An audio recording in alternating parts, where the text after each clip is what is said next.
This channel does not promote any violent, harmful, or illegal activities. All content provided by this channel is meant for an educational purpose only. বন্ধুরা, all in one YouTube চ্যানেলে তোমাদের সকলকে স্বাগত। তো বন্ধুরা, পহেলগাঁয়ে আমাদের যে অসহায় ভারতবাসীকে ঘুরতে যাওয়া যে পর্যটকদেরকে কাশ্মীরে নৃশংসভাবে পাকিস্তান পোষিত আশ্রিত এই দুর্বৃত্ত দেশের জঙ্গিরা হত্যা করেছে আমাদের ভারতীয়দের, সেই হত্যার প্রতিঘাত হিসাবে যখন আমরা অপারেশন সিন্দুরের মধ্য দিয়ে পাকিস্তানে প্রত্যাঘাত করেছি এবং জঙ্গি ঘাঁটিগুলোকে উড়িয়ে দিয়ে আমরা বিশ্বের কাছে দেখিয়ে দিয়েছি যে Pakistan is the mother of terrorism, এটা আমরা দেখিয়ে দিয়েছি। হ্যাঁ, তো সেই ক্ষেত্রে আজকে বিশ্ববাসী জেনেও পশ্চিমা দুনিয়াগুলো চুপচাপ থাকবে, কারণ তারাই কিন্তু টেরোরিজমের, পাকিস্তানের একজন তো মন্ত্রী বলেই দিয়েছে যে ফান্ডিং করে টোটাল পশ্চিমা দুনিয়াগুলো, ওয়েস্টার্ন কান্ট্রিগুলো এবং ইনক্লুডিং চায়না এবং আমেরিকা, ইউএসএ। তারা ফান্ডিং করে ভারতকে, মানে যাতে ভারত না উঠতে পারে, ভারতের মানুষকে হত্যা করা থেকে শুরু করে সমস্ত কিছু কিন্তু এইরাই করছে, যে সরকারি ভারতে ক্ষমতা না থাকুক না কেন। আগে ইউপিএ জামানায় অর্থাৎ কংগ্রেসের সময় কিন্তু ভারতে প্রচুর পরিমাণে এই টেরোরিস্ট অ্যাটাক হয়েছে, অনেক মানুষকে হত্যা করেছিল, যেমন বোম্বাই হামলা 26/11 থেকে শুরু করে আমরা অনেক কিছু দেখেছি, তাজ হোটেল থেকে শুরু করে, এবং ছত্রপতি শিবাজি টার্মিনালে যেভাবে হত্যাকাণ্ড চালিয়েছিল সে সমস্ত কিছু আমরা দেখেছি। তো অনেক কিছু হত্যাকাণ্ড করেছিল, ঠিক আছে। এবং ওই কংগ্রেস সরকার ক্ষমতা যাওয়ার পর আবার যখন এখন বিজেপি সরকার ক্ষমতায় আছে, সেই সময় আমরা দেখে আসছি যে টেরোরিস্ট হামলা হচ্ছে। কাশ্মীর খুব মানে 356 ধারা লাগু, মানে উইথড্র করার পর, 356 না, আর্টিকেল 370 অর্থাৎ 370 উইথড্র করার পর আমরা কি দেখেছিলাম, আর্টিকেল 370 উইথড্র করার পর কাশ্মীরে শান্তি ফিরে এসেছিল, সেখানে ভালো পর্যটক বা পর্যটন শিল্প গঠন উঠেছিল, কাশ্মীরের যারা যুবক যুবতীরা কাজ পাচ্ছিল এবং তারা ইনকামের সোর্সে গেছিলো। পাকিস্তান এটা সহ্য না করতে পারলে সেখানে টেরোরিজম পাঠিয়ে, যদিও সেখানে দেখা যাচ্ছে পরবর্তীকালে যে পহেলগ্রামে যে জঙ্গি হামলা হয়েছিল সেখানে কিছু স্থানীয় লোকও যুক্ত আছে, এটা অস্বীকার করার কোনো জায়গা নেই।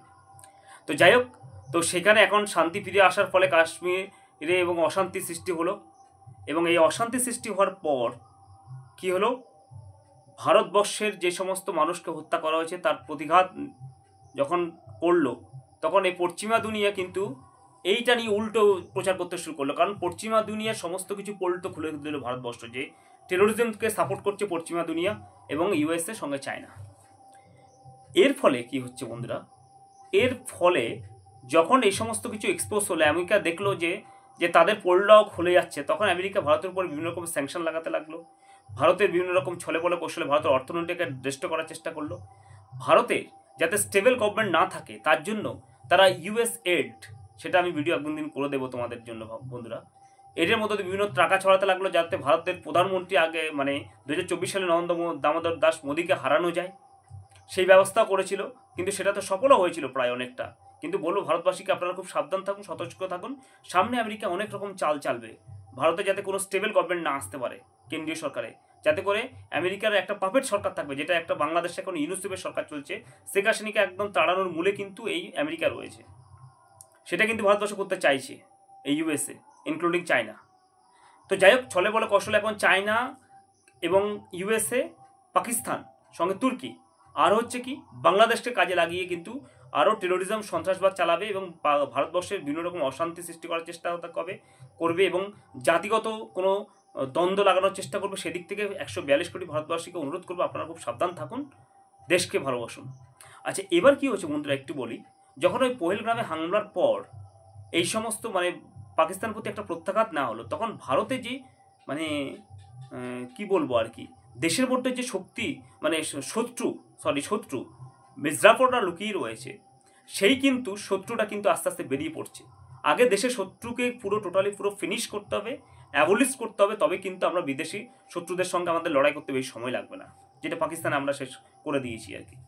তো এই রকম একটা দেশদ্রোহী বা গদ্দারের কথা বলছি, তিনি আবার ভারত সরকারের রেলওয়ে কর্মী, রেলওয়ে স্টাফ, সে টোটালি সরাসরি পাকিস্তানকে সাপোর্ট করছে, এবং আমাদের যে প্রধানমন্ত্রী তার ভয়েস নকল করে সে মানে বলছে যে পাকিস্তানের প্রধানমন্ত্রীর কাছে হাত জোর করে ক্ষমা চাইছে যে সে যুদ্ধে হেরে গেছে বা ক্ষমা করে দিতে, এই সমস্ত কিছু। বন্ধুরা, এই সমস্ত গদ্দার আবার রেলে চাকরি করছে, তো যাই হোক, এই গদ্দারটাকে পূর্ব বর্ধমানের এক মানে পাকিস্তান প্রেমী ভারত বিরোধী রেলকর্মী, হ্যাঁ, তাকে গ্রেপ্তার করা হয়েছে এবং তিনি এই সমস্ত কিছু তো করেছেন আর কি। আরও কি সে একটা মানে এফবিতে পোস্ট করেছেন, পোস্ট করে এবং আমাদের প্রধানমন্ত্রী আর কি করজোর করে পাকিস্তানের প্রধানমন্ত্রীর কাছে ক্ষমা চাইছে এবং তাতে হাসির ইমোজিও দিয়েছে, এই ধরনের পোস্ট তিনি করেছেন। তো এই যে ভদ্রলোক, তার বাড়ি কোথায় সেগুলো আমি তোমাদেরকে জানাচ্ছি বন্ধুরা। ইনি বর্ধমানের বাসিন্দা এবং ইনি রেলের একজন আবার ভারতীয় রেলের কর্মী। কী করে রেলের চাকরি পেয়েছে জানি না, তার সবাই তার নামটা জেনে রাখলেন বন্ধুরা। আরটিআই করুন তিনি কী করে রেলে চাকরি করেছে এবং এই সমস্ত যারা মানে দেশের গদ্দা তাদের চাকরি থেকে ইমিডিয়েটলি ডিসমিস করা হোক এবং এতদিন যা চাকরি করেছে তাদের সমস্ত কিছু গভর্নমেন্ট সব কিছু সিজ করে নেওয়া হোক। কারণ উনি তো আমাদের ভারতবাসী নয়, তাহলে কী করে ভারতের চাকরি করবে? প্লাস হচ্ছে তিনি ভারতের ইনকাম করবে এবং সেই জিনিস তো ভারতের সম্পদ, সেই সম্পদ সরকারের সিজ করে নেওয়া উচিত এবং তাকে তার জায়গায় অর্থাৎ পাকিস্তানে পাঠিয়ে দেওয়া হোক। এবং এই যে ওনার নাম হচ্ছে, তিনি আউস গ্রামের মানে বর্ধমানের আউস গ্রামের আর কি বাসিন্দা সম্ভবত, তার নাম হচ্ছে ইমারুল শেখ। এবং তার বিরুদ্ধে সেখানে থানায় কিন্তু অলরেডি এফআইআর করা হয়েছে, তাকে অ্যারেস্টও করা হয়েছে, আমার মোবাইল স্ক্রিনে তোমরা দেখতে পাচ্ছ। এবং এই যে মানে কেস নাম্বার হচ্ছে 223/25। তো যাই হোক, তার এবং জামিনও চাইছে তার বিরুদ্ধে, তার জন্য পক্ষে আবার উকিলও দাঁড়িয়ে গেছে। আমি জানি না কী ধরনের উকিলেরা, যারা দেশদ্রোহী, মানে দেশের বিরুদ্ধে কথাবার্তা বলে, দেশের বিরুদ্ধে পোস্ট করে, তারা আবার তো ভারতীয় নয়। তাহলে তাদের জন্য আপনারা কেন উকিলবাবুরা লড়াই করবেন? আপনারা একটা ভারতীয়ের জন্য লড়াই করুন এবং কোনো একটা নিরাপরাধ মানুষের জন্য লড়াই করুন, সেটা ঠিক আছে। কিন্তু একজন দেশদ্রোহী যে দেশকে ধ্বংস করতে চাইছে, এরাই কিন্তু টোটালি অলরেডি মানে বিভিন্ন রকমের মানে টেরোরিস্টের সঙ্গে যুক্ত। এদের খোঁজ দিয়ে দেখুন, বিভিন্ন রকমের এদের প্রোফাইলগুলো ভালো করে চেক করা হোক, তাহলে সব কিছু বেরিয়ে যাবে বন্ধুরা। তাই জন্য বলবো, প্রত্যেকটা 142 কোটি ভারতবাসীকে অনুরোধ করব, দেশকে ভালোবাসুন। আর এই সমস্ত যারা দেশদ্রোহী গদ্দার, তাদের জন্য আমি বারবার বলে আসছি, একটা নতুন একটা মানে স্পেশাল টাস্ক ফোর্স গঠন করা হোক। হ্যাঁ, সেখানে হচ্ছে কম্বিং অপারেশন চালাবে। সেই টাস্ক ফোর্সে কারা থাকবে? সিবিআই, ইডি, এনআইএ, র, তারপরে হচ্ছে সেনাবাহিনী, পুলিশের আইপিএস এবং আইএস অফিসার যারা রয়েছে, ইনক্লুডিং আইবি, ইন্টেলিজেন্স ডিপার্টমেন্টস ও যে বিভিন্ন রকমের যে সফটওয়্যারস বা সাইবার ক্রাইমের যে সমস্ত অফিসার বর্গ ও টেকনোলজিক্যাল যারা অফিসার রয়েছে, সেই সবাইয়ের এক্স যারা রয়েছে, ভেটারান যারা রয়েছে, তাদেরকে দিয়ে এই এসটিএফ গঠন করা হবে। সঙ্গে আমাদের বর্তমান জাভাস যে সমস্ত রুলিং অফিসাররা রয়েছে, তাদেরকে নিয়ে প্রত্যেকটা লোকাল থানার সঙ্গে একত্রিত হয়ে টোটাল মানে চেইন ওয়াইজ সারা ইন্ডিয়ার মধ্যে এটা কাজ করবে। সোশ্যাল মিডিয়া থেকে শুরু করে যাবতীয় এবং প্রত্যেকটা ওয়ার্ডে টোটাল পুরো স্পাই থাকবে, প্রত্যেকটা মোবাইল থেকে শুরু করে সমস্ত কিছু ক্ষেত্রে। আর যারা গোপনে অনলাইন অফলাইন এই সমস্ত কাজ করছে, তাদেরকে শুধুমাত্র এসটিএফের কাছেই থাকবে সারা বছর। যতদিন পৃথিবী বেঁচে থাকবে ততদিন শুধু এই কাজ করে। 2 দিন ধরলাম, তারপরে আবার কিছুদিন চুপ থাকলাম, ওই করলে হবে না, সারা বছর কাজ করে যেতে হবে। মানে এদেরকে কম্বিং অপারেশন করতে হবে, চিরুনি তল্লাশি খুঁজতে হবে সারা বছর। শুধুমাত্র এসটিএফ থাকবেই তাদের এই কাজটার জন্য এবং তারা খুঁজে এদেরকে টোটালি পুরো জেল তো দেবে, সঙ্গে তাদের সমস্ত সম্পত্তি সিজ করে গভর্নমেন্ট নিয়ে নেবে এবং এরা যে পাকিস্তান প্রেমী, বাংলাদেশ প্রেমী, এদেরকে তাদের দেশে পাঠানো হোক। এদেরকে ভারতে থাকার এদের কোনো জায়গা দিলে হবে না, এইটা কিন্তু করতে হবে। নাহলে কিন্তু এরাই কিন্তু টোটাল টেরোরিস্টকে হেল্প করবে। কোনো আজকে যে যুদ্ধ বাদক, যাই কিছু বাদক, এরাই কিন্তু ভিতরে এদের বাড়িতে শেল্টার দেবে, যেটা কাশ্মীরে পহেলগাঁওতে হয়েছে। ওখানকার লোকাল মানুষ কিন্তু টোটাল স্থানীয় মানুষ অলরেডি বেরোচ্ছে, যে সমস্ত কিছু সেখানে যুক্ত রয়েছে এবং পুলিশ অফিসার থেকে শুরু করে সব তদন্ত করছে এনআইএ, তাতে সব কিছু বেরিয়ে আসবে। এবং এরাই কিন্তু টোটালি পুরো যারা এই ভারতের বিরোধী পোস্ট করছে, আমি জানি না কেন মানে প্রশাসন হয়তো কিছু 2-1 জনকে আবার ধরে দেখা গেলো ছেড়ে দিচ্ছে, জামিন পেয়ে যাচ্ছে।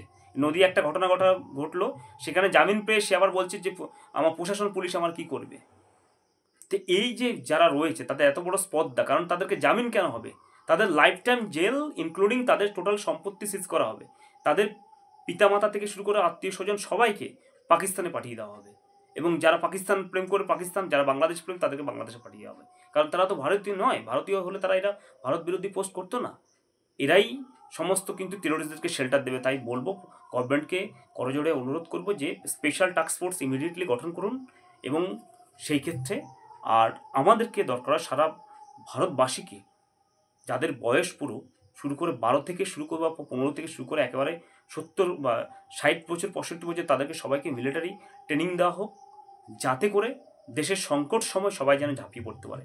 কারণ আমরা যুব সমাজ আমাদের জীবন স্যাক্রিফাইস করার জন্য আমরা সবসময় রেডি রয়েছি, কারণ একদিন মরতে সবাইকে হবে, মৃত্যু অবশ্য ভাববে, আমরা কেউ অমর নয়, আমরা we are not immortal, we are mortal. তাহলে আমরা হচ্ছে মরণশীল, আমাদের মানুষকে মরতে হবে, আজকে হোক কালকে হোক আমাদের সবাইকে মরতে হবে। তো যখন মারাই যাব তখন দেশের জন্য জীবন স্যাক্রিফাইস করে মারা যাব। কারণ আমাদের পুলিশ ফোর্স থেকে শুরু করে আমাদের বিএসএফ আর্মি জওয়ান, আমাদের প্রাণপ্রিয় সেনাবাহিনী, তারা দিনরাত 24 ঘন্টা বর্ডারে তাদের জীবন বিসর্জন দিচ্ছে। অন্যদিকে পুলিশ বাহিনী যারা রয়েছে তারা দেশের আভ্যন্তরণে জঙ্গিদের সঙ্গে বা টেরোরিস্টদের সঙ্গে বা মানে দুষ্কৃতীর সঙ্গে লড়াই করে তাদের জীবনও কখনো বিসর্জন যাচ্ছে। তাই জন্য তারা যখন সেনাবাহিনী থেকে পুলিশ কর্মী যারা, তারা দেশের জন্য জীবন স্যাক্রিফাইস করতে পারছে, সমাজের জন্য স্যাক্রিফাইস করতে পারছে, তাহলে শুধু দায়িত্ব পুলিশ সেনাবাহিনীদের, আমাদের নিজেদের দায়িত্ব নয়? আমাদের 142 কোটি মানুষ আমরা কিসের জন্য রয়েছি? আমাদেরও দায়িত্ব রয়েছে, আমরা নিজের জীবন দেশের জন্য বিসর্জন করতে চাই। এবং প্রত্যেকটা মানে ইয়াং জেনারেশন থেকে শুরু করে প্রত্যেকটা নাগরিক, বুড়ো থেকে মানে বয়স্ক মানুষ থেকে শুরু করে 80 থেকে 90 বা 100 বছর বা 8 থেকে শুরু করে প্রত্যেকটা দেশবাসীর উচিত দেশের জন্য নিজের জীবন স্যাক্রিফাইস করা, দেশের জন্য জীবন উৎসর্গ করা। তবে আমার ভারত মাতা বাঁচবে এবং তবেই আমি ভারতবাসী হিসেবে নিজেকে গর্ব অনুভব করতে পারবো। তো বন্ধুরা, সবাই সমত হন, দেশকে বাঁচান, দেশকে ভালোবাসুন, কারণ দেশ মা বাঁচলে সন্তানরা বাঁচবে। বন্ধুরা, আজকে ভিডিওটা ভালো লাগলে লাইক শেয়ার এবং সাবস্ক্রাইব করুন। ধন্যবাদ।